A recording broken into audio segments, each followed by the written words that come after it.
Hello, my name is Nikhil and welcome to my YouTube channel. So in today's class we are going to study about C++. So in C++, first of all we will understand about introduction of C++. उसके बाद हम लोग flow of control पढ़ेंगे जिसमें looping आता है और आपको for loop if else condition आता है उसके बारे में पढ़ेंगे। फिर फंक्शंस के बारे में पढ़ेंगे हम।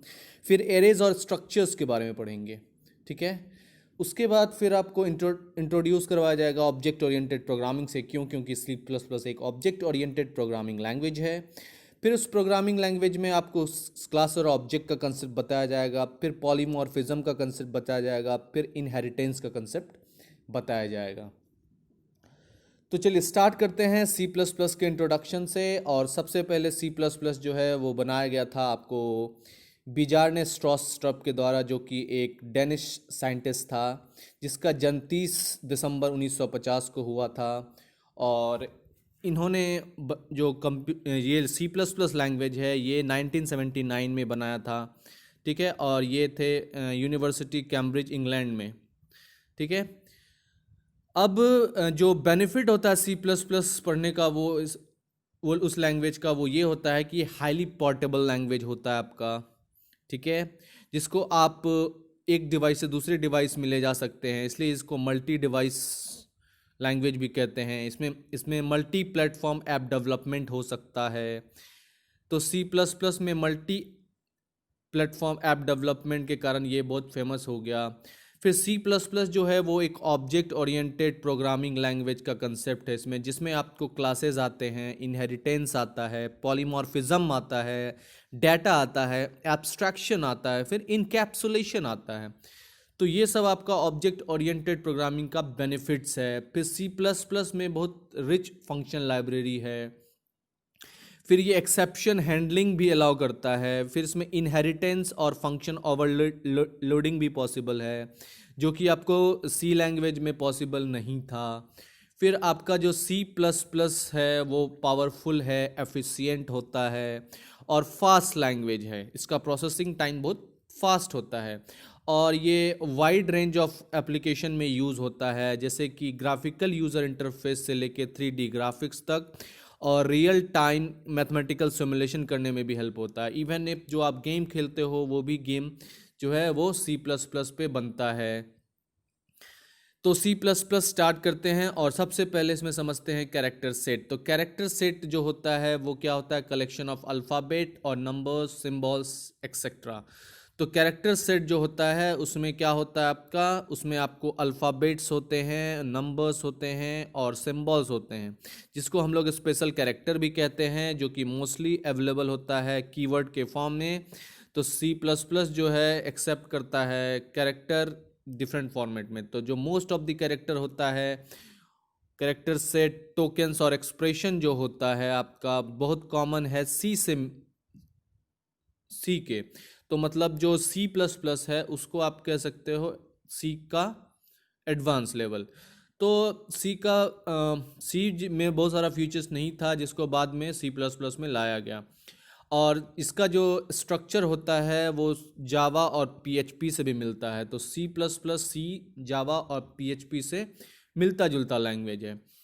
इसमें आप सी प्लस प्लस में आपको यूज़ होने वाले कैरेक्टर सेट होते हैं अल्फ़ाबेट, जिसमें capital A to Z alphabet use होता है, फिर small A to Z alphabet भी यूज़ होता है।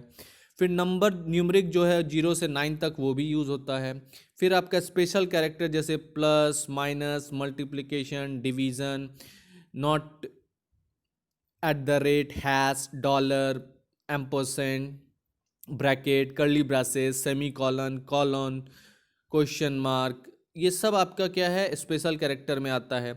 फिर वाइट स्पेस आता है, जिसमें आपका ब्लैंक स्पेस आता है, हॉरिजेंटल टैब आता है, कैरिएज रिटर्न आता है, न्यू लाइन आता है और फॉर्म फीड आता है। ये सब भी यूज़ होता है। फिर कुछ अलग सा कैरेक्टर भी होता है जो कि 256 आस्की कैरेक्टर होता है, उसको भी यूज़ करता है। ठीक है, आस्की कैरेक्टर एज डाटा। फिर आता है आपको लेक्सिकल यूनिट्स, जिसको टोकन्स भी कहते हैं। तो C plus plus program statement जो है वो कंस्ट्रक्ट होता है डिफरेंट स्मॉल एलिमेंट्स से, जैसे कि उसमें आता है जैसे कमांड्स आता है, वेरिएबल्स आता है, कॉन्स्टेंट्स आता है और बहुत सारे सिंबल्स आते हैं जो कि ऑपरेटर और पंक्चुएटर्स होता है। ये इंडिविजुअल एलिमेंट्स को कलेक्टिवली आप लेक्सिकल यूनिट कह सकते हैं, या फिर लेक्सिकल एलिमेंट्स कह सकते हैं, या फिर टोकन्स भी कह सकते हैं। तो इसलिए जो होता है C++ में ये फॉलोइंग टोकन्स यूज होता है आपका, जिसमें आपका कीवर्ड्स आता है, आइडेंटिफायर्स आता है, लिटरल्स आता है, ऑपरेटर्स आता है और पंक्चुएटर्स आता है। तो ये डिफरेंट टोकन्स है जो कि यूज होता है C++ लैंग्वेज में। तो सबसे पहले कीवर्ड के बारे में समझते हैं। कीवर्ड एक रिजर्व्ड वर्ड है, ठीक है, जिसका कि स्पेसिफिक मीनिंग होता है। किसके लिए? तो C++ कंपाइलर के लिए। और ये बहुत एसेंशियल एलिमेंट होता है किसके लिए? तो C++ में प्रोग्राम कंस्ट्रक्ट करने के लिए। जो बहुत सारा कीवर्ड है वो कॉमन है C++ जावा से, मतलब ये मिलता जुलता है। अब चूंकि C++ एक केस सेंसिटिव प्रोग्रामिंग लैंग्वेज है, इसलिए सारा कीवर्ड जो होता है वो लोअर केस में होता है। आई बात समझ में?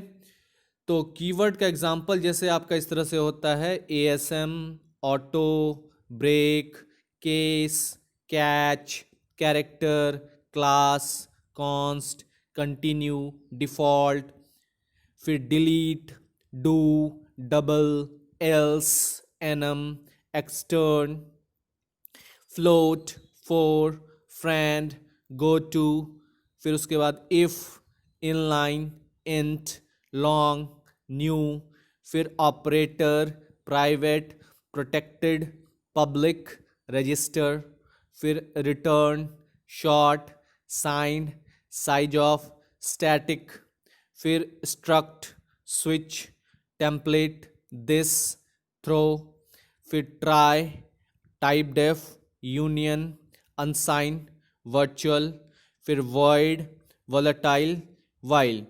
तो ये सब रिजर्व्ड कीवर्ड है जिसका कुछ स्पेसिफिक फंक्शन होता है, और इस वर्ड को यूज़ करते हो आप कुछ स्पेसिफिक फंक्शन के लिए, मतलब प्रोग्राम के स्ट्रक्चर में यूज़ करते हो। इसका हर एक का अलग अलग फंक्शनैलिटी होता है।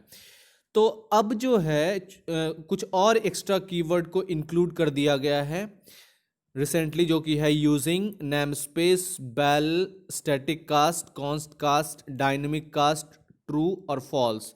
ये सब कुछ एक्स्ट्रा जो है कीवर्ड्स वो ऐड किया गया है। तो आइडेंटिफायर जो है उसमें डबल अंडरस्कोर जो है वो भी एक रिजर्व्ड कीवर्ड है जो कि यूज होता है C++ इम्प्लीमेंटेशन में, ठीक है, और स्टैंडर्ड लाइब्रेरीज में। इसलिए डबल अंडरस्कोर का यूज़ करना आप अवॉइड करोगे, ठीक है, क्योंकि एक रिजर्व कीवर्ड में आता है। अब आते हैं, जानते हैं आइडेंटिफायर्स के बारे में। तो आइडेंटिफायर्स जो होता है वो आपका यूज़र डिफाइंड नेम्स होता है, जो कि C++ प्रोग्राम को दिया जाता है। इस आइडेंटिफायर्स के नाम में आपका वेरिएबल्स आ जाता है, फंक्शंस आ जाता है, एरेज आ जाता है और क्लास आ जाता है।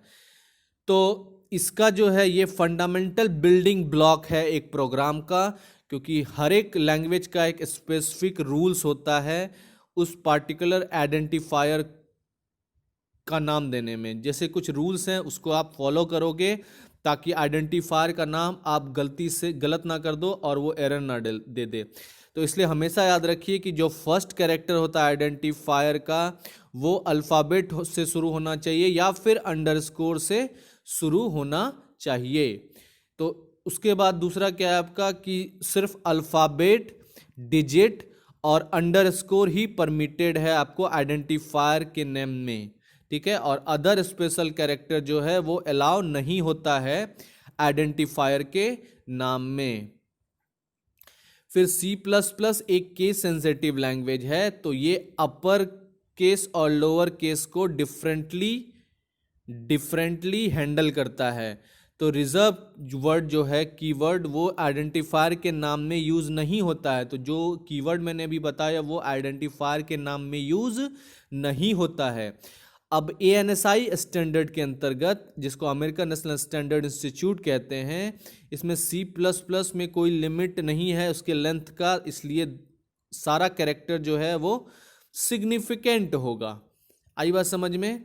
अब इसमें देखते हैं कि कौन सा आइडेंटिफायर वैलिड है और कौन सा आइडेंटिफायर इनवैलिड है, और उसका क्या रीज़न है वैलिड या इनवैलिड होने का। तो पहला आइडेंटिफायर नम है जिसमें कि कैपिटल एन है शुरुआत में, तो ये एक वैलिड आइडेंटिफायर हो सकता है। फिर अगर सारा कैपिटल में लिख दोगे तो वो भी एक वैलिड आइडेंटिफायर हो जाएगा। अगर ऐड के पहले ये अंडरस्कोर डाल दोगे तो वो भी वैलिड आइडेंटिफायर हो जाएगा। अगर टोटल और सेल्स के बीच में एक अंडरस्कोर डाल दोगे तो वो भी एक वैलिड आइडेंटिफायर हो जाएगा। तमिल मार्क्स में अगर मार्क में कैपिटल एम हो जाएगा तो वो भी वैलिड आइडेंटिफायर हो जाएगा। इस तरह से आपने देखा कैसे से वैलिड आइडेंटिफायर आप लिख सकते हो। अब इनवैलिड आइडेंटिफायर का एग्जांपल देखो, इसमें नम और ऐड के बीच में क्या है, एक स्पेशल कैरेक्टर है डैश, ये स्पेशल कैरेक्टर है डैश, इसलिए ये क्या होगा, इनवैलिड हो जाएगा। क्यों? क्योंकि स्पेशल कैरेक्टर अलाउ नहीं होता है आइडेंटिफायर के नाम को लिखने के लिए। फिर दिस क्या है, एक कीवर्ड है, इसलिए ये भी एक इनवैलिड आइडेंटिफायर हो जाएगा। क्यों? क्योंकि कीवर्ड जो है वो यूज़ नहीं होता आइडेंटिफायर के नाम में। फिर यहाँ पे टू माई फाइल में पहला जो न्यूमरिक है वो अलाउ नहीं होगा आइडेंटिफायर के नाम में, इसलिए ये भी क्या हो जाएगा, इनवैलिड हो जाएगा। क्यों? क्योंकि आइडेंटिफायर का नाम शुरुआत होना चाहिए या तो अल्फ़ाबेट से या फिर अंडरस्कोर से। आई बात समझ में? तो उसके बाद आपको याद रखना क्या है कि अंडरस्कोर जो है वो उसका यूज़ क्या होता है, वेरिएबल के नाम को सेपरेट करने के लिए। जैसे टोटल सेल्स में ये बीच में अंडरस्कोर लगा हुआ है तो ये एक वैलिड आइडेंटिफायर है, लेकिन अगर टोटल सेल्स अलग अलग इस तरह से लिखा होगा तो ये आपका इनवैलिड आइडेंटिफायर हो जाएगा। तो इस चीज़ को आप याद रखोगे। अब तमिल मार्क्स में जो दूसरा एम कैपिटल है वो भी एक वैलिड आइडेंटिफायर हो जाएगा। फिर आते हैं, जानते हैं लिटरल्स और कॉन्स्टेंट्स के बारे में। लिटरल्स को ही कॉन्स्टेंट्स कहते हैं और लिटरल्स जो होता है वो डाटा आइटम्स होता है जिसका वैल्यू जो है वो चेंज नहीं होता है। कब? तो प्रोग्राम के एक्सक्यूशन के दौरान। इसलिए लिटरल्स को जो है आप कॉन्स्टेंट्स भी कह सकते हो। और C++ में ये डिफरेंट लिटरल्स जो है वो यूज़ होता है। तो लिटरल्स जो कांस्टेंट होता है वो डिवाइड हुआ है numeric constant, Boolean constant, character constant और स्ट्रिंग लिटरल्स में। और जो ये न्यूमरिक कांस्टेंट है ये डिवाइड हुआ आपका इंटीजर कांस्टेंट में और रियल कांस्टेंट में। तो इस तरह से डिवीज़न होता है इसका। तो सबसे पहले जानते हैं न्यूमरिक कांस्टेंट्स के बारे में। ये न्यूमरिक कांस्टेंट इंडिकेट करता है न्यूमेरिकल वैल्यू। कौन सा वैल्यू? तो न्यूमेरिकल वैल्यू, ठीक है, जो कि एज अ कांस्टेंट यूज होता है। तो न्यूमेरिकल वैल्यू जो है फर्दर क्लासीफाई हो जाता है आपको इंटीजर कांस्टेंट में, जिसको फिक्स्ड पॉइंट कांस्टेंट भी कहते हैं, और दूसरा हो जाता है आपको रियल कांस्टेंट्स में जिसको फ्लोटिंग पॉइंट कांस्टेंट्स भी कहते हैं। तो इस तरह से दो भागों में ये डिवाइड हुआ है। तो सबसे पहले जानते हैं इंटीजर कांस्टेंट और फिक्स्ड पॉइंट कांस्टेंट्स के बारे में। तो इंटीजर जो होता है वो क्या होता है, होल नंबर, ठीक है, जो कि प्लस और माइनस में हो सकता है, इसमें डेसिमल अलाउ नहीं होगा। आई बात समझ में? तो इसलिए क्या है, अब ये इंटीजर जो है वो निगेटिव भी हो सकता है, पॉजिटिव भी हो सकता है। मतलब ये साइंड हो सकता है और अनसाइंड भी हो सकता है। अनसाइंड मतलब ये पॉजिटिव ही जनरली लेते हैं। तो साइंड इंटीजर जो है वो निगेटिव कंसीडर किया जाता है, ठीक है। कोमा और ब्लैंक स्पेस जो है वो अलाउ नहीं होता है इसमें, ठीक है। तो C++ में जनरली जो आपका इंटीजर कांस्टेंट है वो तीन टाइप का होता है। पहला आपका डेसिमल, दूसरा ऑक्टल और तीसरा हेक्साडेसिमल। तो इसमें आपको डेसिमल जो होता है उसमें आप क्या करते हो, 0 से लेके 9 डिजिट तक, 0 1 2 3 4 5 6 7 8 9 तक यूज़ कर सकते हो, जिसमें ये आपका 725 वैलिड डेसिमल है, -27 वैलिड डेसिमल है और 4.56 वैलिड डेसिमल है। अब ये इनवैलिड 7500 इनवैलिड क्यों है? क्योंकि इसके बीच में कॉमा है, कॉमा स्पेशल कैरेक्टर में आता है। फिर 665 में 66 के बाद एक ब्लैंक स्पेस है, इसलिए ये इनवैलिड डेसिमल है। फिर $9 में ये डॉलर सिंबल स्पेशल कैरेक्टर है, इसलिए ये इनवैलिड डेसिमल है। तो अब अगर आप इसमें देखो कि अगर आप वैल्यू करते हो इंटीजर डेसिमल कांस्टेंट में 4.56, तो कंपाइलर जो है वो 0.56 को इग्नोर कर देगा और सिर्फ आपका 4 एज अ आउटपुट देगा। क्यों? क्योंकि इसको आपने इंटीजर डेसिमल कांस्टेंट कंसीडर किया है। तो जो डेसिमल कांस्टेंट होता है वो डिक्लेयर होता है फ्रैक्शन के साथ, और कंपाइलर सिर्फ इंटीजर पार्ट को लेता है और जो रेस्ट है रिमेन फ्रैक्शनल पार्ट उसको इग्नोर कर देता है। जब ऐसा कंपाइलर करता है तो इसी कन्वर्जन को कहते हैं आप इम्प्लिसिट कन्वर्जन। तो जब इग्नोर करता है कंपाइलर फ्रैक्शनल वैल्यू को, उसी को क्या कहते हैं, इंटीजर इम्प्लिसिट कन्वर्जन। इसको हम लोग आगे डिस्कस करेंगे। फिर आता है आपका ऑक्टल नंबर, जो कि यूज होता है 0 से लेके 7 तक, मतलब 0 1 2 3 4 5 6 7। इसमें 0 से लेके 7 तक का नंबर होगा, जो स्टार्ट होता है आपका 0 से और एंड होता है 7 से, मतलब ये कंसिडर होता है ऑक्टल कांस्टेंट से। तो 0 से ये स्टार्ट होता है, तो आपका जो वैलिड ऑक्टल कांस्टेंट हो जाएगा वो हो जाएगा 0 1 2 माइनस 0 2 7 प्लस 0 2 3। तो हमेशा याद रखिए ऑक्टल कांस्टेंट 0 से स्टार्ट होता है, उसमें आप निगेटिव पॉजिटिव साइन लगा सकते हो। फिर जो ये 0 5 6 6 6 0 0, इसमें बीच में कॉमा हो गया, इसलिए ये इनवैलिड ऑक्टल हो गया। 0 4.56 जो है ये भी इनवैलिड ऑक्टल हो गया, क्योंकि बीच में एक डेसिमल है। 0 1 5 8 जो है यहाँ पे 8 अलाउ नहीं होगा, क्योंकि 8 जो है वो ऑक्टल सिस्टम में नहीं आता है। इसमें सिर्फ 0 से लेकर 7 तक का ही डिजिट आप दे सकते हो। तो जब आप फ्रैक्शनल नंबर 0 से स्टार्ट होता है, जब हम लोग यूज़ करते हैं फ्रैक्शनल नंबर जो 0 से स्टार्ट होता है, तो C++ उस नंबर को इंटीजर ट्रीट करता है, ना कि ऑक्टल ट्रीट करता है। इसलिए इस चीज़ का ध्यान रखेंगे, 0 को कंपाइलर इंटीजर ट्रीट करता है। फिर नेक्स्ट तीसरा होता है आपका हेक्साडेसिमल। हेक्साडेसिमल का सीक्वेंस जो होता है 0 से लेके 15 तक होता है। पहले 0 से 9 तक ये होता है, फिर 10 से आपका A 11B 12C 13D 14E और 15F तक होता है। और ये स्टार्ट होता है 0 से और 0x और 0 कैपिटल X। इसी को कहते क्या हैं, तो इसी को कहते हैं हेक्साडेसिमल कांस्टेंट। तो हेक्साडेसिमल कांस्टेंट समझ में आ गया। तो इसमें देखिए हेक्साडेसिमल कांस्टेंट को इस तरह से रिप्रेजेंट कर सकते हैं, 0 स्मॉल x 1 2 3, 0 कैपिटल X 5 6 8। अब इनवैलिड ये हो गया 0x1 A 5, ये इनवैलिड हेक्साडेसिमल हो गया क्योंकि कॉमा अलाउ नहीं होता है।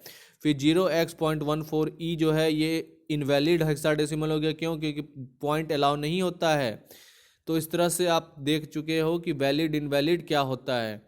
अगर आपको सफिक्स L और U, कैपिटल L या फिर स्मॉल l या फिर कैपिटल U या स्मॉल u ऐड करते हो कोई कांस्टेंट फोर्स में, तो ये आपका लॉन्ग और अनसाइंड कांस्टेंट दर्शाता है। तो लॉन्ग के लिए capital L small l, unsigned number के लिए कैपिटल U स्मॉल u।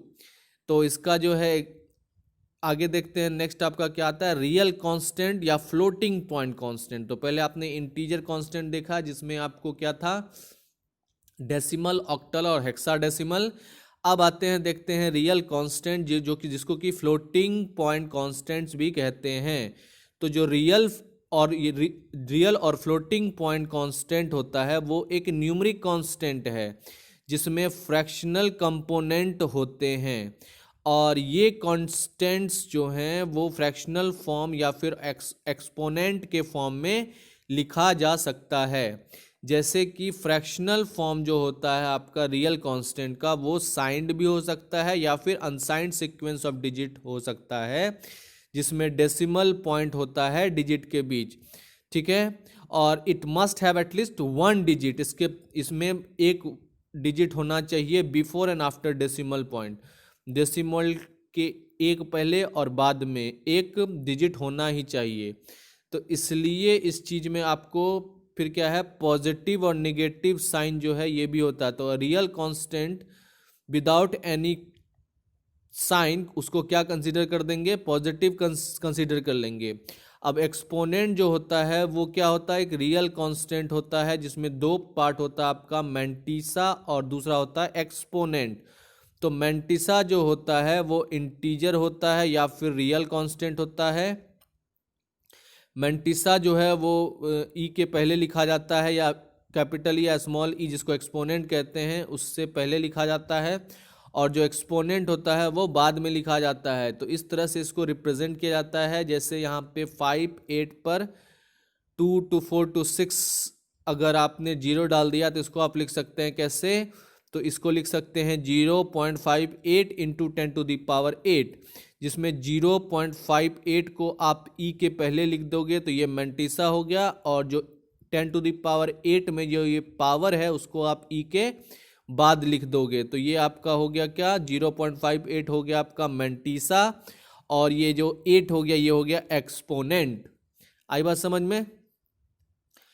इसी तरह से आप देखो ये 0.864 में जो आपका E1 लिखा हुआ है, इसमें आपका ये 5.864 ये आपका मैंटिसा हो गया और 1 आपका एक्सपोनेंट हो गया। उसी तरह से 5.864 में ये आपका मैंटिसा हो गया और ये 2 आपका एक्सपोनेंट हो गया। उसी तरह से 0.5864 में ये आपका मैंटिसा हो गया और 2 आपका एक्सपोनेंट हो गया। तो इस तरह से आप, इसका पावर 1 है इसलिए 10⁻1, इसका पावर 2 है इसलिए 10⁻2, इसका पावर 2 इसलिए 10⁻2। तो फाइनली इसको आप 58.64 58.64 58.64 लिख सकते हो। आई बात समझ में। अब आते हैं, जानते हैं बूलियन लिटरल्स के बारे में। तो बूलियन लिटरल्स जो होता है वो बूलियन वैल्यू रिप्रेजेंट करता है ट्रू या फिर फॉल्स। जनरली 1 जो होता है वो ट्रू के लिए होता है और 0 जो है वैल्यू है वो फॉल्स के लिए होता है, और बूलियन लॉजिक जनरली मशीन के लिए यूज होता है। फिर आते हैं कैरेक्टर कांस्टेंट के बारे में जानते हैं। कैरेक्टर कांस्टेंट जो होता है वो क्या होता है, आपका वैलिड सिंगल कैरेक्टर, जिसको कि इनक्लोज करते हैं एक सिंगल कोड के अंदर।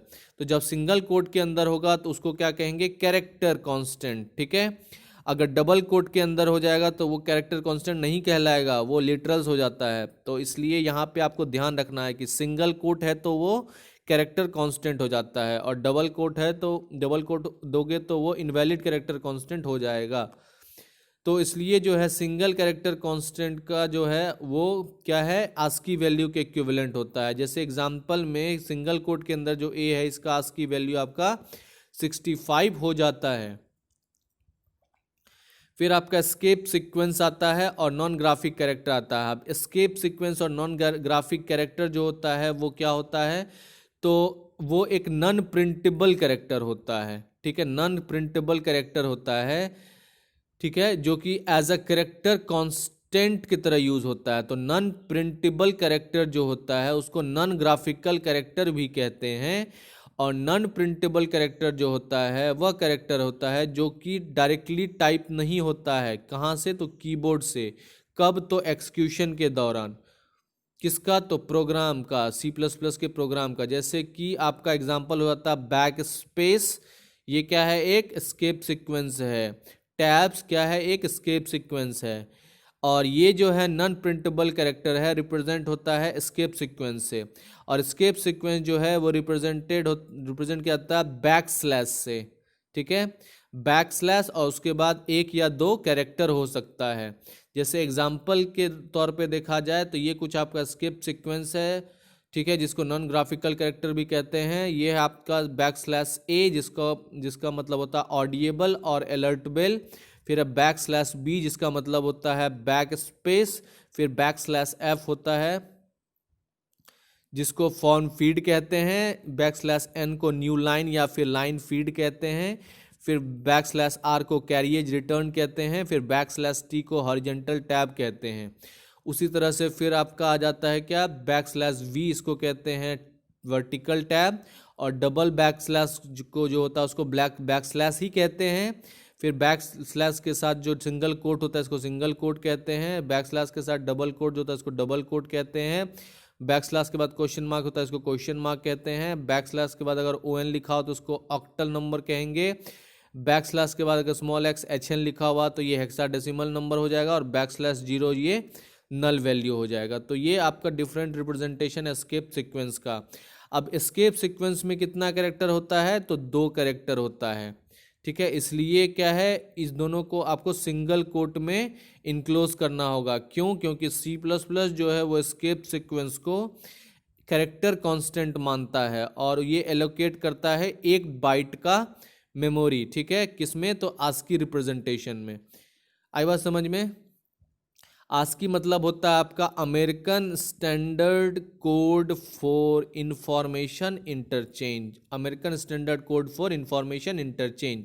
और ये डेवलप्ड हुआ था आपका 1963 में, किसके द्वारा? तो X3 कमेटी के द्वारा। और ये X3 कमेटी जो था वो अमेरिकन स्टैंडर्ड एसोसिएशन ASA का पार्ट था। आई बात समझ में? फिर आते हैं, बात करते हैं स्ट्रिंग लिटरल्स के बारे में। स्ट्रिंग लिटरल्स जो होता है वो क्या होता है? तो स्ट्रिंग लिटरल्स क्या, सीक्वेंस ऑफ कैरेक्टर को, जब एक सीक्वेंस ऑफ कैरेक्टर को आप डबल कोट के अंदर डाल दोगे तो उसको हम लोग स्ट्रिंग लिटरल्स कहेंगे। ठीक है, तो जब आप सिंगल कोट होता तो कैरेक्टर कांस्टेंट, और जब डबल कोट हो जाएगा तो स्ट्रिंग लिटरल्स। तो इसका मतलब क्या है कि कंपाइलर ऑटोमेटिकली समझ जाता है कि वो स्ट्रिंग लिटरल है, तो अब ऑटोमेटिकली ऐड हो जाता है उस स्पेशल कैरेक्टर नल, जिसको कि सिंगल कोट के अंदर रखते हैं एंड में। देयरफॉर जो स्ट्रिंग वेलकम है, ये क्या है? स्ट्रिंग लिटरल्स है वेलकम, क्योंकि ये डबल कोट के अंदर है। इसको रिप्रेजेंट करते हैं कैसे? तो वेलकम के बाद एक \0 डाल देते हैं। इसका मतलब क्या होता है मेमोरी साइज में? एक्चुअली ये स्ट्रिंग 7 साइज का नहीं है, 8 कैरेक्टर का है। ठीक है, क्योंकि इसमें एक नल कैरेक्टर भी लगा हुआ है बाद में, ठीक है, जिसको \0 से रिप्रेजेंट करते हैं। तो इसलिए वैलिड स्ट्रिंग लिटरल जो होता है उसमें हमेशा याद रखिए डबल कोट के अंदर होता है वो। ठीक है, उसमें आपका अल्फ़ाबेट, वर्ड और नंबर्स भी आ सकते हैं। और इनवैलिड स्ट्रिंग लिटरल जो होता है वो क्या हो जाएगा? अगर सिंगल कोट के अंदर है तो वो इनवैलिड स्ट्रिंग लिटरल्स हो जाएगा। फिर आते हैं, डिस्कस करते हैं ऑपरेटर्स के बारे में। ऑपरेटर्स जनरली क्या होता है? तो जो अर्थमेटिक ऑपरेशन आप परफॉर्म करते हो उसी में आपको ऑपरेटर यूज़ होता है, जो कि ऑपरेंड के साथ यूज़ होता है। तो इसलिए डाटा आइटम जो होता है उस पर एक्ट करता है ऑपरेटर, मतलब 2 ऑपरेंड होगा, उस पर एक ऑपरेटर लगेगा कुछ अर्थमेटिक ऑपरेशन परफॉर्म करने के लिए। जैसे कि यहाँ पे देखिए 5 और 6 जो है आपका ऑपरेंड है, और इस 5 और 6 जो है वो उस पर काम कर रहा है ये प्लस ऑपरेटर, और ये ऑपरेटर इस दोनों को ऐड कर दे रहा है। ठीक है, तो इसलिए ए और बी जो है वो क्या है आपका? वो आपका ऑपरेटर है, और ये माइनस आपका, सॉरी, ए और बी आपका ऑपरेंड है और माइनस आपका ऑपरेटर है। तो ऑपरेटर, ऑपरेंड पर ऑपरेटर काम करता है। अब है कि C++ में ऑपरेटर को क्लासिफाई किया गया है नंबर ऑफ ऑपरेंड से। अगर नंबर ऑफ ऑपरेंड्स आपका 1 होगा तो उसको क्या कहोगे आप? यूनरी ऑपरेटर कहोगे। अगर नंबर ऑफ ऑपरेंड्स 2 होगा तो उसको क्या कहोगे आप? बाइनरी ऑपरेटर कहोगे। अगर नंबर ऑफ ऑपरेटर 3 होगा तो उसको क्या कहोगे आप? टर्नरी ऑपरेटर्स कहोगे। ठीक है, तो इस तरह से आपका हो गया यूनरी ऑपरेटर, बाइनरी ऑपरेटर और टर्नरी ऑपरेटर। जब एक ऑपरेंड होगा तो यूनरी ऑपरेटर, 2 ऑपरेंड होगा तो बाइनरी ऑपरेटर, और 3 ऑपरेटर होगा तो 3 ऑपरेंड होगा तो टर्नरी ऑपरेटर। अब जो C++ में है, ऑपरेटर को डिफरेंट भागों में क्लासिफाई किया गया है, जिसमें पहला आपका आता है अर्थमेटिक ऑपरेटर, दूसरा आता है आपका रिलेशनल ऑपरेटर, तीसरा आता है आपका लॉजिकल ऑपरेटर, फिर आता है आपका बिटवाइज ऑपरेटर, फिर आता है आपका असाइनमेंट ऑपरेटर्स, फिर आता है आपका कंडीशनल ऑपरेटर, फिर आता है आपका कुछ अदर ऑपरेटर्स। तो स्टार्ट करते हैं आप अर्थमेटिक ऑपरेटर से। अर्थमेटिक ऑपरेटर जो होता है आपका वो basically simple arithmetic operation perform करता है, जैसे कि एडिशन, सब्सट्रैक्शन, मल्टीप्लिकेशन और डिवीज़न। आई बात समझ में? फिर आपका क्या है ऑपरेटर जो इस तरह से अर्थमेटिक ऑपरेटर होता है? Plus, minus, into and division. Plus को एडिशन भी कहते हैं, माइनस को सब्सट्रैक्शन भी कहते हैं, इनटू स्टार को मल्टीप्लिकेशन कहते हैं, और स्लैश को डिवीज़न कहते हैं। तो जब आप प्लस ऑपरेटर लगाते हो इस 2 ऑपरेंड 10 और 5 में, तो इसका वैल्यू, ये असाइनमेंट ऑपरेटर के बाद ये इक्वल टू असाइनमेंट ऑपरेटर होता है, ये इक्वल टू हो गया, क्या असाइनमेंट नहीं, ये इक्वल टू हो गया, इक्वल ऑपरेटर इक्वल टू 15 हो गया। उस तरह से जब 10 और 5 में ये माइनस ऑपरेटर लगेगा तो इसका वैल्यू 5 हो जाएगा। ये 10 और 5 में 2 ऑपरेंड में जब ये स्टार ऑपरेटर मतलब मल्टीप्लिकेशन ऑपरेटर लगेगा तो इसका वैल्यू 50 हो जाएगा। फिर ये डिवीज़न में लगेगा 10 5 तो इसका वैल्यू 2 हो जाएगा। इसको 2 ऑपरेंड में लगेगा तो ये वैल्यू 2 हो जाएगा, तो इसका वैल्यू 2 हो जाएगा।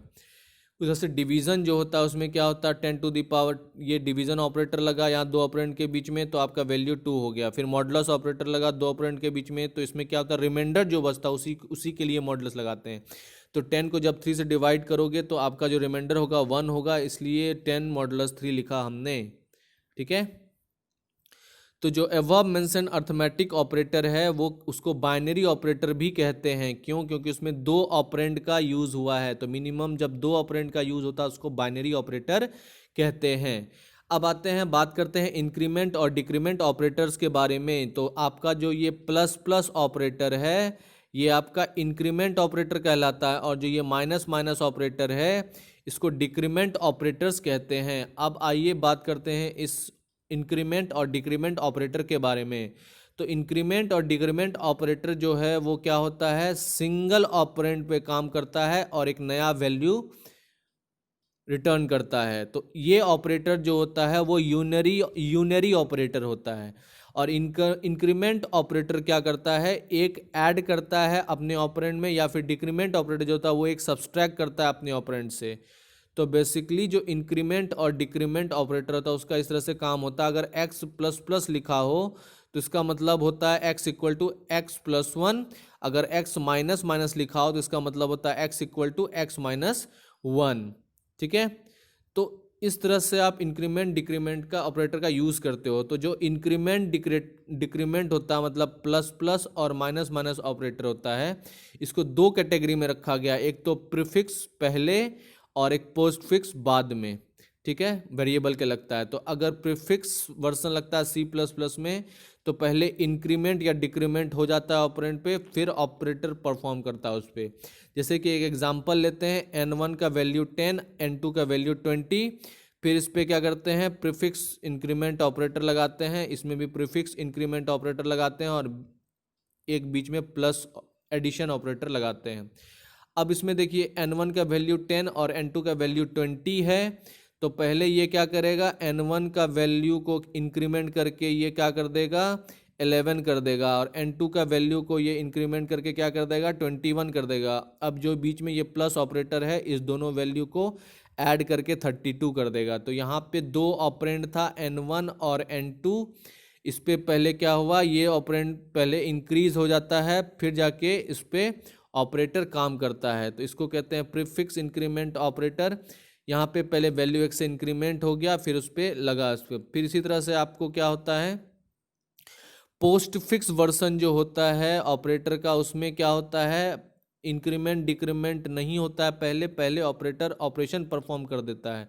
तो सेम वही एग्जांपल लेते हैं, n1 इक्वल टू 10 और n2 इक्वल टू 20। अब इसमें ऑपरेशन करते हैं जिसमें n1 जो है वो पोस्ट फिक्स ऑपरेशन है, पोस्ट फिक्स है, और ये n2 जो है प्रीफिक्स है, बीच में ये एडिशन साइन का ऑपरेटर लगाते हैं। तो ये वैल्यू जो होता है आपका ये क्या हो जाएगा, तो जो ये n1 है आपका, n1 वैल्यू जो है ये इंक्रीज नहीं किया, ये n2 भी लेकिन यहाँ क्योंकि यहाँ पोस्ट फिक्स ऑपरेटर लगा हुआ है, और n2 का वैल्यू इंक्रीज कर गया क्योंकि यहाँ पे प्रीफिक्स ऑपरेटर लगा, तो ये 20 से इंक्रीज होके 21 हो गया। अब ये ऑपरेटर काम करेगा एडिशन का, दोनों ऐड होके आपका 31 हो जाएगा आंसर में। आई बात समझ में?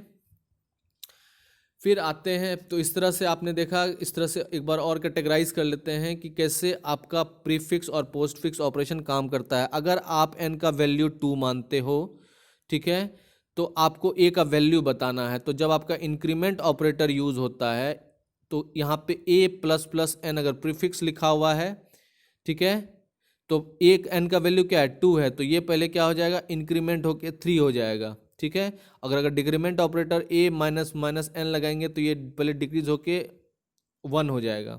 ठीक है, उसी तरह से अगर पोस्ट फिक्स लगाएंगे तो n इक्वल टू तो 2 ही है, लेकिन a n प्लस प्लस हुआ तो यहाँ पे कोई इंक्रीमेंट डिक्रीमेंट नहीं हुआ, a का वैल्यू एज इट इज 2 ही आ गया।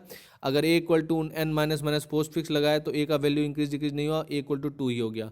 तो याद रखिए प्रीफिक्स में वैल्यू पहले इंक्रीज या फिर डिक्रीज हो जाता है, लेकिन पोस्ट फिक्स में वैल्यू इंक्रीज डिक्रीज नहीं होता है, कांस्टेंट ही रहता है। ठीक है, अब आते हैं, बात करते हैं रिलेशनल ऑपरेटर के बारे में। रिलेशनल ऑपरेटर जो है बेसिकली दो ऑपरेंड के बीच में काम करता है।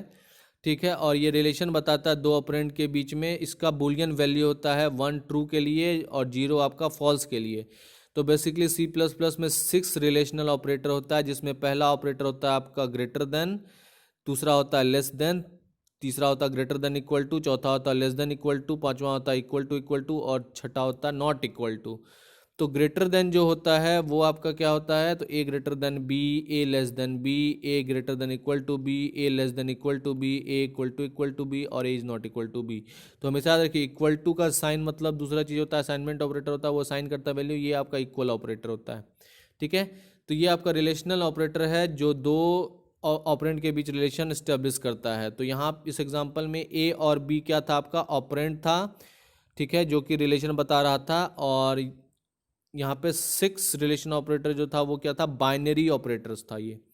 फिर आते हैं, बात करते हैं लॉजिकल ऑपरेटर्स के बारे में। बेसिकली लॉजिकल ऑपरेटर्स 3 टाइप के होते हैं, एक एंड, एक और, एक नॉट। तो एंड जो होता है उसमें जो है उसका ट्रू वैल्यू 1 तभी होगा जब उसका दोनों वैल्यू जो होगा, दोनों ऑपरेंड का वैल्यू 1 होगा, अदरवाइज वो क्या हो जाएगा, 0 या फिर फॉल्स हो जाएगा। और कंडीशन जो होता है वो तभी ट्रू होता है, वो तब ट्रू होता है जब कोई एक कंडीशन जो है वो ट्रू हो, मतलब कोई एक वैल्यू जो है वो 1 होता है तो वो ट्रू हो जाता है, अदरवाइज अगर दोनों वैल्यू 0 होगा तो वो फॉल्स हो जाएगा। फिर नॉट जो है वो क्या होता है, ये सिंगल एक्सप्रेशन ऑपरेंड है, ये बस उल्टा कर देता है। अगर ट्रूथ वैल्यू में ट्रू आता है तो उसको फॉल्स कर देता है, फॉल्स आता है तो उसको ट्रू कर देता है। तो ये निगेशन ऑपरेटर भी कहलाता है। तो अब यहाँ पे हम लोग क्या देखते हैं, एंड और नॉर का इम्प्लीमेंटेशन, जिसमें आपने ए इक्वल टू 5 ले लिया, बी इक्वल टू 6 लिया, सी इक्वल टू 7 ले लिया।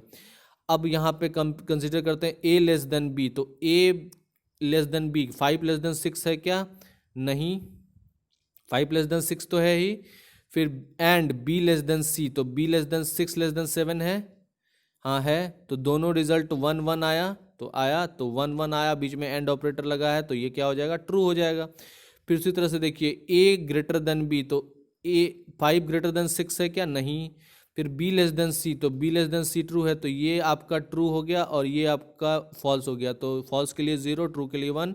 अब चूंकि यहाँ पे एंड ऑपरेटर है इसलिए क्या हो जाएगा, ये फॉल्स हो जाएगा। उसी तरह से अब और ऑपरेटर यूज़ करते हैं, ए लेस देन बी, तो ए लेस देन बी ये आपका ट्रू हो गया, और बी ग्रेटर देन सी तो ये आपका फॉल्स हो गया। तो ट्रू हो गया तो ये 1, ये 0, तो इसलिए क्या हो गया, कोई एक भी अगर ट्रू होगा तो ये ट्रू हो जाएगा, इसलिए 1 आया। ठीक है, फिर देखिए not A greater than B, तो ए ग्रेटर देन बी है तो नहीं है, इसलिए यहाँ पे 0 हो जाएगा, 0 का उल्टा यहाँ पे ट्रू 1 हो जाएगा, फॉल्स, सॉरी ट्रू।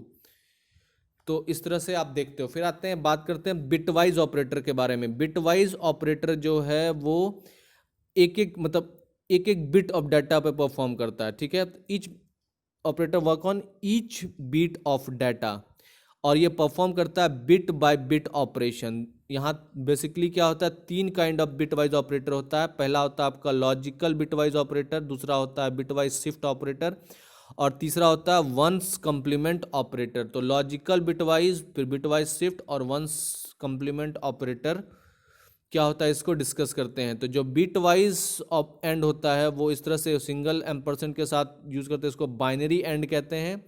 बिटवाइज और में सिंगल लाइन होता है, ये बिटवाइज और कहते हैं, इसको बाइनरी और भी कहते हैं। फिर पावर के साइन को बिटवाइज एक्सक्लूसिव और कहते हैं, जिसको बाइनरी एक्स और भी कहते हैं। अब जो आपका ये होता है बिटवाइज एंड जो होता है वो 1 मतलब ट्रू वैल्यू तब रिटर्न करेगा जब दोनों जो ऑपरेंड होगा उसका वैल्यू 1 होगा, मतलब ट्रू होगा। नहीं तो ये क्या, एक भी वैल्यू 0 हुआ तो वो क्या करेगा, फॉल्स रिटर्न करेगा। फिर बिटवाइज और जो है वो ट्रू तभी होगा जब दोनों ऑपरेंड का वैल्यू जो है वो, दोनों में से कोई एक वैल्यू का ऑपरेंड अगर 1 होता है तो वो ट्रू हो जाता है, अगर दोनों ऑपरेंड का वैल्यू 0 हो जाएगा तो वो फॉल्स हो जाएगा। फिर बिट वाइज जॉर जो है वो 1 तभी रिटर्न करेगा जब एक ऑपरेंड में वैल्यू 1 है। ठीक है, अगर दोनों में ट्रू है या फिर दोनों में फॉल्स है तो वो रिटर्न 0 करेगा। तो इसलिए जिसमें एक 1 होगा वही सिर्फ ट्रू होगा, बाकी अगर दोनों फॉल्स दोनों ट्रू होगा तो वो फॉल्स हो जाएगा। तो जैसे टेबल देखिए, यहाँ पे ए का वैल्यू 2 2 1 2 0 ले लिए, फिर 1 0, बी का वैल्यू 1 0 1 0 1 0 का पेड़ ले लिए। अब ए एंड बी में देखिए सिर्फ यहाँ पे ट्रू हुआ, बाकी सब फॉल्स हो गया। ठीक है, क्यों, क्योंकि दोनों वैल्यू 1 1 है, मतलब ट्रू ट्रू है। उसी तरह से जो और ऑपरेशन है उसमें देखिए कोई एक वैल्यू जो है वो 1 होना चाहिए, इसमें तो दोनों वैल्यू ही 1 था, इसमें 1 1, बाकी इसमें दोनों जीरो है तो इसलिए यहाँ पे जीरो, बाकी यहाँ पे सब वैल्यू ट्रू। ठीक है, क्यों? क्योंकि ये और ऑपरेशन है, तो कोई एक वैल्यू अगर ट्रू होता है तो वो ट्रू हो जाता है, अदरवाइज दोनों वैल्यू अगर फॉल्स होगा तभी फॉल्स होगा। अब ए एक्सक्लूसिव और में जो है एक ही 1 होना चाहिए। ठीक है, 2 1 या फिर 2 0 होगा, मतलब ट्रू ट्रू या फिर फॉल्स फॉल्स होगा, तो वो वैल्यू क्या हो जाएगा आपका? 0 हो जाएगा। आई बात समझ में? तो ये आपका एक्सक्लूसिव और के बारे में था। अब एग्जाम्पल देखते हैं। अगर ए का वैल्यू आप 65, बी का वैल्यू 15 मानते हो, तो ए का वैल्यू 65 अगर लिखोगे इसको बाइनरी फॉर्मेट में, तो इस तरह से आप 8 बिट में इस तरह से लिखोगे 0 1 0 0 0 0 1। फिर 15 को अगर बाइनरी फॉर्मेट में लिखोगे तो ये लिखाएगा 0 0 0 1 1 1 1। तो अब इस पर आपको लगाना है and operator, bitwise and, bitwise और एंड एक्सक्लूसिव और। तो ए एंड बी लगाने से पहले आपको क्या करना है? पहले ए का वैल्यू लिख लोगे जो कि कितना है, जो कि इतना है। फिर बी का वैल्यू लिख लोगे जो कि कितना है, वो इतना है, ये मिडिल वाला। ठीक है, फिर ऑपरेशन परफॉर्म करते हैं तो सिर्फ 0 का 0, सब एंड कब ट्रू होता है? जब दोनों वैल्यू 1 हो। तो एक सिर्फ यही पार्ट है जिसमें दोनों वैल्यू जो है वो 1 है, बाकी सब में वो क्या है? 0 0, इसलिए इसका वैल्यू क्या हो गया? 0 0 0 0 0 0 0 1। तो इसका वैल्यू डेसिमल फॉर्मेट में 1 हो गया। फिर एक्सक्लूसिव और का बात करते हैं। इसमें भी क्या है? पहले ए वैल्यू लिख दिया, बी वैल्यू लिख दिया। एक्सक्लूसिव और में क्या होता है? तो कोई एक वैल्यू 1 होना चाहिए, तो इसमें एक 1 यहाँ है, फिर एक 1 यहाँ है, फिर एक 1 यहाँ है, एक 1 यहाँ है, यहाँ पे दोनों n है। तो यहाँ पे जहाँ जहाँ 1 है तो वहाँ पे ट्रू वैल्यू हो जाएगा, बाकी रेस्ट जगह पे आपका 0 हो जाएगा। इसलिए यहाँ पे इसका वैल्यू जब इसको लिखोगे, ठीक है, इसमें तो इसका जो डेसिमल, इस बाइनरी फॉर्मेट का डेसिमल हो जाएगा 79। ठीक है, फिर ए और बी आते हैं। 65 प्लस 15 होता भी यहाँ पे 79 हो गया ये डेसिमल फॉर्मेट में। ठीक है, अब देखिए ए और बी जो है ये क्या होता है? तो ए एक्स और बी में क्या हो जाएगा? तो यहाँ पे देखिए 0 का 1, 1 का 0 हो जाएगा। तो 0 का 1, सॉरी 0 0 1 एक्सक्लूसिव और है, तो इसमें देखिए सिर्फ 1, एक 1 होना चाहिए। जहाँ भी एक 1 है, एक 1 है, एक 1 है, एक 1 है। ठीक है, तो यहाँ सब देखिए वैल्यू 1 1 1 हो गया, और बाकी देखिए 2 1 है तो भी 0, 2 0 होगा तो भी 0। ठीक है, तो ये एक्सक्लूसिव और हो गया। जब इसको, इस वैल्यू को यहाँ पे लिखोगे तो ये वैल्यू हो जाएगा 78 डेसिमल फॉर्म में। ठीक है, आइए फिर बात करते हैं आपको बिटवाइज शिफ्ट ऑपरेटर के बारे में। तो जनरली बिटवाइज शिफ्ट ऑपरेटर जो होता है वो होता है शिफ्ट लेफ्ट और शिफ्ट राइट। जो शिफ्ट लेफ्ट होता है उसमें क्या होता है? लेफ्ट ऑपरेंड का वैल्यू मूव हो जाता है किधर? लेफ्ट में। ठीक है, left by the number of bits specified bye right operand. ठीक है, लेफ्ट में हो जाता है, और right operand should be unsigned, और राइट ऑपरेंड में अनसाइंड इंटीजर होना चाहिए।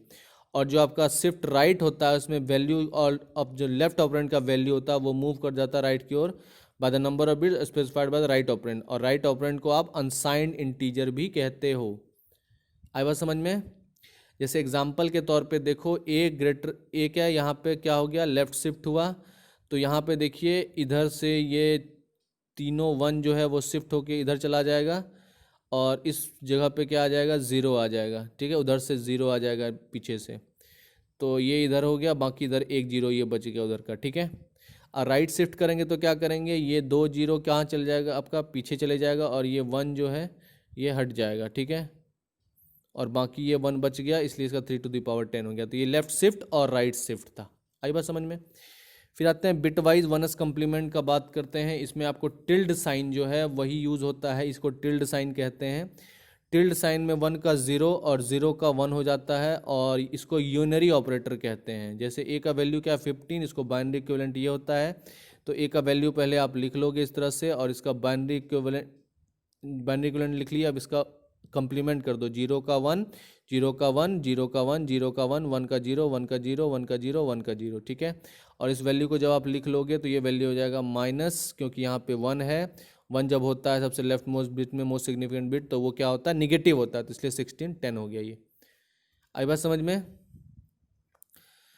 फिर आते हैं, बात करते हैं असाइनमेंट ऑपरेटर का। तो असाइनमेंट ऑपरेटर में ये इक्वल टू जो है वो क्या है? एज असाइनमेंट ऑपरेटर यूज होता है। इस इक्वल टू साइन करना क्या है कि ये 32 जो वैल्यू है ये ऑपरेंड ए में असाइन किया गया है, इसी को असाइनमेंट ऑपरेटर कहते हैं, और ये एक बाइनरी ऑपरेटर है। तो असाइनमेंट ऑपरेटर जो होता है वो इस तरह से होता है, plus equal to, minus equal to, multiplication equal to, division equal to और मॉडुलस इक्वल टू। जो एडिशन होता है, addition assignment, subtraction assignment, multiplication assignment और डिवीजन असाइनमेंट और मॉडुलस असाइनमेंट, इसमें सिंपल क्या है, आपको ये सेम होता है। ए प्लस इक्वल टू 5 मतलब A plus 5, A minus equal to 5 मतलब ए माइनस 5, ए इंटू 5 मतलब A equal to A into 5, A division 5 मतलब A equal to A division 5, और A equal to A modulus 5। तो ये आपका क्या हो गया, ये आपका ऑपरेटर हो गया। अब ए का वैल्यू कितना 10 है, तो 10 प्लस 5 15 हो जाएगा, इसमें 10 माइनस 5 5 हो जाएगा, 10 इंटू 5 50 हो जाएगा, 10 बाई 2 2 हो जाएगा, और 10 और 5 का मॉडुलस जो होता है वो 0 हो जाएगा, क्योंकि रिमाइंडर यहाँ पे 0 बचेगा। अब आते हैं, बात करते हैं कंडीशनल ऑपरेटर के बारे में। तो कंडीशनल ऑपरेटर जो ये आपका साइन है, क्वेश्चन मार्क और फिर एक कोलोन जो दिया है, ये कंडीशनल ऑपरेटर है। ये एक टर्नरी ऑपरेटर होता है, और ये ऑपरेटर जो है इफ़ एल्स कंट्रोल के लिए यूज होता है। ये एक इफ़ एल्स कंडीशन के बदले यूज होता है, ठीक है। इसके बारे में हम लोग कंट्रोल स्टेटमेंट में पढ़ेंगे, ठीक है। और कुछ अदर ऑपरेटर्स होते हैं जो कि बहुत इंपॉर्टेंट होता है, जिसमें कॉमा ऑपरेटर आता है आपका, ठीक है। और ये होता है क्या कि स्ट्रिंग अगर सेवरल एक्सप्रेशन होगा तो उसको क्या करना होता है, अलग अलग करना होता है कॉमा से। फिर उसी तरह से आपका साइज ऑफ ऑपरेटर होता है, जो कि कहाँ यूज़ होता है, तो कंपाइल टाइम ऑपरेटर की तरह यूज़ होता है। और ये आपका साइज बताता है वेरिएबल का, किसमें, तो बाइट्स में।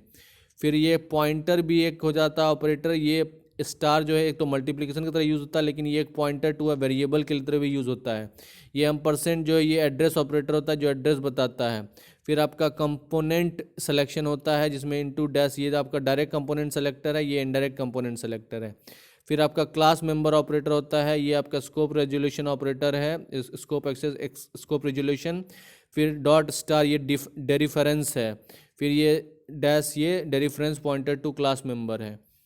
तो इस तरह से आपका कुछ ये ऑपरेटर था। फिर प्रेसिडेंस ऑफ ऑपरेटर समझना बहुत इंपॉर्टेंस है, इसलिए ऑर्डर ऑफ प्रेसिडेंस क्या हो जाएगा, तो इस तरह से ये हायर से लोअर ऑर्डर में इस तरह से अरेंज होगा। तो सबसे पहले आप क्या यूज़ करोगे, तो पैरेंथेसिस और स्क्वायर ब्रैकेट, ठीक है। उसके बाद उस ऑर्डर में दूसरा नंबर पे क्या आता है, तो पोस्ट इंक्रीमेंट और डिक्रीमेंट ऑपरेटर। फिर आता है आपका प्रीफिक्स इंक्रीमेंट और डिक्रीमेंट ऑपरेटर। फिर आता है आपका मल्टीप्लिकेशन, डिवीज़न और मॉडुलस ऑपरेटर। फिर आता है आपका प्लस माइनस मतलब एडिशन और सब्सट्रैक्शन ऑपरेटर। फिर आता है less than equal to, greater than equal to operator. फिर आता है इक्वल टू और नॉट इक्वल टू ऑपरेटर। फिर आता है लॉजिकल एंड ऑपरेटर। फिर आता है लॉजिकल और ऑपरेटर। फिर आता है आपका कंडीशनल ऑपरेटर। फिर आता है आपका equal to, that is simple assignment. फिर आता है आपका शॉर्ट हैंड ऑपरेटर्स, जिसमें plus equal to, minus equal to, star equal to, division equal to. फिर आता है आपका कॉमा ऑपरेटर। तो ये आपका प्रेसिडेंस ऑपरेटर का इस तरह से। तो पैरेंथेसिस, पोस्ट इंक्रीमेंट, फिर प्रीफिक्स इंक्रीमेंट, फिर मल्टीप्लिकेशन, डिवीजन, मॉडुलस, फिर एडिशन, सब्सट्रैक्शन, फिर लेस देन इक्वल टू, फिर equal to, not equal to, फिर logical and, logical or conditional operator, फिर सिंपल असाइनमेंट, शॉर्ट हैंड और कॉमा ऑपरेटर। ये different operators जो है वो इस तरह से यूज़ होता है। अब C++ में जो है उसमें एक ऑपरेटर भी हो सकता है, 2 ऑपरेटर भी यूज़ हो सकता है, और हर एक का डिफरेंट मीनिंग होगा।